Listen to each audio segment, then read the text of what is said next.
राधे राधे दोस्तों, आप सब कैसे हैं। आशा करता हूँ स्वस्थ होंगे, खुश होंगे। दोस्तों आज का ब्लॉग है ना, गार्बेज के ऊपर होने वाला है। जो कूड़ा करकट होता है, कचरा होता है, उसके ऊपर में होने वाला है दोस्तों।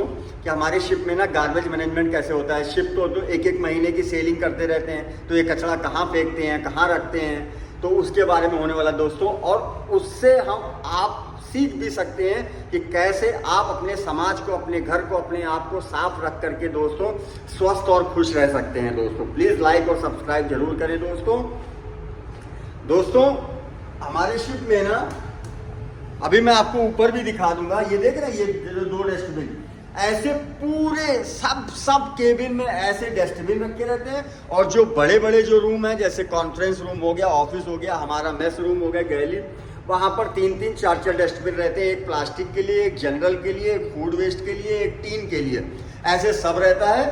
और सबसे बड़ी बात दोस्तों, हमारा डिसिप्लिन, हम डिसिप्लिन रखते हैं, मतलब हमारी आदत बन जाती है, हम नहीं कहीं फेंकते हैं कचरा। और आप ना दोस्तों शिप में ना, मतलब बाहर समुद्र में एक पानी की बोतल तक नहीं, एक कागज का टुकड़ा तक नहीं फेंक सकते हैं दोस्तों। अब आप बोलोगे इतना बड़ा समुद्र है, कौन देख रहा है, क्यों बता रहा हूँ, ये इसलिए बता रहा हूँ दोस्तों, इतना बड़ा समुद्र है ना, लेकिन फिर भी यह प्रोहिबिटेड है, मतलब प्रतिबंधित है हमारे लिए। हम लोग को क्या है ना, हमको एरिया बताया गया है। अभी मैं आपको दिखाता हूँ, हमको एरिया बताया गया है कि उस एरिया में ही आप फेंक सकते हैं, और सिर्फ फूड वेस्ट, ना कि प्लास्टिक और ना कि दूसरा कचरा आप नहीं फेंक सकते हैं। ये देखिए दोस्तों, ये ना ऐसे ना एक गार्बेज लॉकर बनाया जाता है, गार्बेज स्टोर। इसमें क्या है ना, इसमें जो जहाज जब महीने भर चलते हैं ना, तो ऐसे ना स्टोर कर करके पूरा रखती। ये देखिए, जैसे ये टीन है, और ये जो रेफ्रिजरेटर है बड़ा, इसमें फूड वेस्ट जमा करके रखते हैं, जिससे बाद में जब बीच दरिया आएगा, जहाँ डीप सी होगा ना, वहाँ फेंकेंगे। नहीं तो फिर ये शोर पे आते हैं, उनको देते हैं। ऐसे ऐसे देखिए, अदर कंटेनर, गत्ते के लिए, ऐश के लिए, तेल के लिए, सबके लिए अलग अलग रखते हैं। और ये कम्यूनिटर है दोस्तों, ये कम्यूनिटर ना बड़े बड़े डिस्पोजल सेंटर में आपको दिखेगा, वहाँ तो बड़ी बड़ी मशीनें होती हैं। ये हमारे शिप में छोटा है। इसमें क्या रहता है ना कि अभी ये देखिए, ये क्या होता है ना, इसके अंदर में ये ऐसे हाइड्रोलिक वाला ना, प्रेशर वाली वो रहती है। ये जितना भी कचरा रहता है ना, ये देखिए रख देते हैं। और ये देखिए, अभी देखिए कंप्रेस किया हुआ है।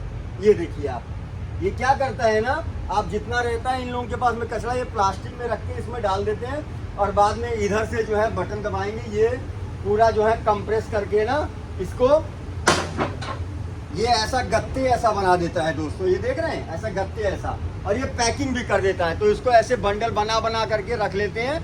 तो इसको जो है अब जब शोर आता है, तो शोर पर जो है इसको सप्लाई करते हैं। अभी ये होता है ना कि हम यहाँ कौन देखने वाला है, तो जब दोस्तों जब पोर्ट में जहाज जाता है ना, तो वहाँ पर इंस्पेक्टर आता है प्रॉपर चेक करने के लिए। और इसमें ना दोस्तों, ये देखिए, यहाँ पर बता रहा हूँ ना आपको, ये ऐसे लॉ बना करके लगाया रहता है। ये ना, ये देखिए पूरा लिखा हुआ है, जो भी warning of prohibited unloading stuff, department of agriculture, United state of America.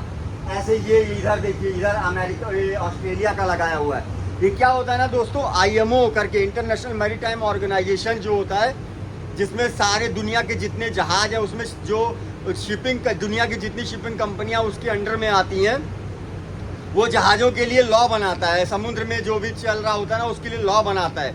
तो उसी का एक लॉ है दोस्तों, मार्पोल, पोल्यूशन प्रिवेंशन एक्ट। उसमें ना उसका वही काम ही है कि वो देखता है समुद्र में कौन पोल्यूशन कर रहा है, कैसा पोल्यूशन कर रहा है। अगर आप उसके दायरे में आते हैं तो आपको भारी पेनल्टी होगी, इवन आपकी कंपनी भी बंद हो जाएगी, आपका जहाज भी जब्त हो जाएगा। इतनी भारी पेनल्टी लगाते हैं दोस्तों वो लोग। तो वो बताते हैं कि आपको कहाँ पर क्या क्या फेंकना है। बल्कि जितने सी है ना, वो भी स्पेशल एरिया में आते हैं। खाली जो ओशियन है ना, उनमें भी रहता है, वो भी डीप सी में रहता है दोस्तों। अभी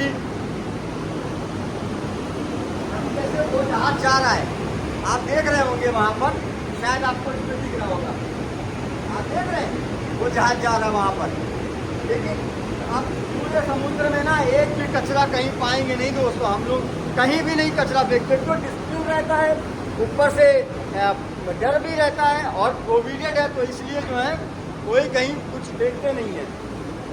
तो और हमारे जहाज में दोस्तों ना इंसिनेटर भी होता है, मतलब इंसिनेटर होता है एक बड़ी मशीन टाइप की होती है, जिसमें क्या रहता है कि जब गार्बेज ज़्यादा हो जाता है तो उसको उसमें डाल करके हाई डिग्री पे ना बर्न कर देते हैं और उसकी ऐश को इकट्ठा कर करके रख लेते हैं। तो इस तरह से जो दोस्तों शिप में जो है गार्बेज मैनेजमेंट होता है।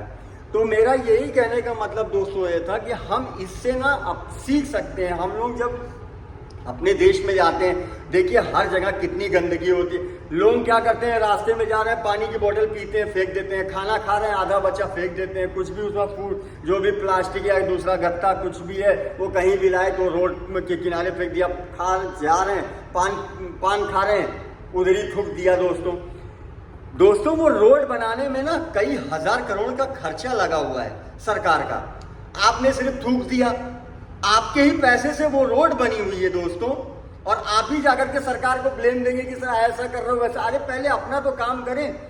हम वन पर्यावरण के लिए और दूसरे पोल्यूशन के लिए बोलते सरकार कुछ नहीं कर रही है, बहुत गंदगी बहुत स्मेल आ रही है, ठीक है, लेकिन आपका जितना सहयोग हो सकता है वो आप तो कर ही सकते हैं।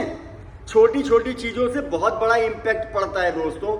अगर हम उन छोटी छोटी चीजों को ही देख करके, सिर्फ उसमें समय नहीं जा रहा है कुछ भी, वो चलते चलते चीजें हो रही हैं। लोग गांव में जो रह रहे हैं लोग, या जो बाहर से लोग गांव में जाते हैं, वहां खेतों में कुछ भी प्लास्टिक का सामान या कोई दूसरे का सामान या कपड़ा उधर फेंक दिया। उधर एग्रीकल्चर उगता है, खाना उगता है दोस्तों, उधर खेती होती है। प्लास्टिक का एक टाइम कार्य होता है, 100 साल तक वो पिघलती नहीं है। तो आप सोचिए, वो एक तो वैसे नहीं हमारे एग्रीकल्चर हो रहा है इतना ज्यादा, और ऊपर से जो है उसमें आप ये डाल करके उसकी अक्षमता को और कम कर रहे हैं। तो ये सब मेरा भाषण देने का कोई मन नहीं दोस्तों, बस ये सोचा कि आज गार्बेज की हमारे यहाँ मीटिंग चल रही थी तो उसमें से बात निकल गया कि मैंने सोचा आज अपने दर्शकों को, अपने दोस्तों को ये चीजें बताऊंगा कि हम कैसे अपने आप को, अपने समाज को और अपने आप को साफ रख सकते हैं। आप किसी भी बिल्डिंग में जाए, वहां पर अपने यहाँ वो कॉर्नर में उसके पान खा करके थूका हुआ है। अरे दोस्तों, वो गवर्नमेंट ने उसको कई हजार करोड़ खर्चा कर करके वो बिल्डिंग बनाई है दोस्तों, और साफ रहेगा तो आप ही कहोगे अरे वाह कितना, कहीं भी किनारे में खड़े हो गए। और गंदा रहता आप ही गंदा करते हो, आप ही बाद में सरकार को ब्लेम करते हो। और सरकार में भी डिपार्टमेंट में आपके ही ऐसे लोग तो बैठे हो, हमारे ऐसे ही आपके जैसे ही लोग तो वहां बैठे हैं, तो वो भी वैसा सोचते हैं तुमने किया हुआ है, जाओ ये लोग साले ऐसे ही रहते हैं, ऐसे करते हैं। तो कहने का मतलब यही है, हम अपनी छोटी छोटी जिम्मेदारियों को ना खाली एक दूसरे पर टाल देते हैं और खाली एक बहाना बना लेते हैं। लेकिन अगर आप उसको 1 मिनट का समय निकाल करके ना उसको कर ले, 1 मिनट भी नहीं लगेगा, तो इससे ना बहुत बड़ा परिवर्तन हो सकता है दोस्तों, बहुत बड़ा इम्पैक्ट हो सकता है। और आपको एक बड़ी मजे की बात बताऊं दोस्तों, ये जो पैसा लोग करते हैं ना, सफाई से ही पैसा आता है दोस्तों। मतलब मैं ये मत बोलिएगा कि मैं कोई धार्मिक उससे बता रहा हूँ, आप किसी भी धर्म में चले जाइए जो है, जिसमें अपने हिंदू धर्म में इसको लक्ष्मी कहते हैं, मुस्लिमों में बरकत, और दूसरे जीसस में भी कहते हैं। तो मतलब प्रोग्रेस, तो कहने का मतलब है कि अगर आप अपने आप को स्वच्छ रखते हैं, अपने घर को स्वच्छ रखते हैं, अपने समाज को स्वच्छ रखते हैं, उससे बीमारी नहीं आएगी, स्वस्थ रहेंगे, खुश रहेंगे, तो वो भी बहुत बड़ा इम्पैक्ट डालता है आपके ऊपर में, आप ही के पैसे बचेंगे। राधे राधे दोस्तों। प्लीज़ अगर आपको कोई बात गलत लग रही हो तो प्लीज़ कमेंट जरूर करें दोस्तों, लाइक और शेयर जरूर करें, सब्सक्राइब जरूर करें दोस्तों।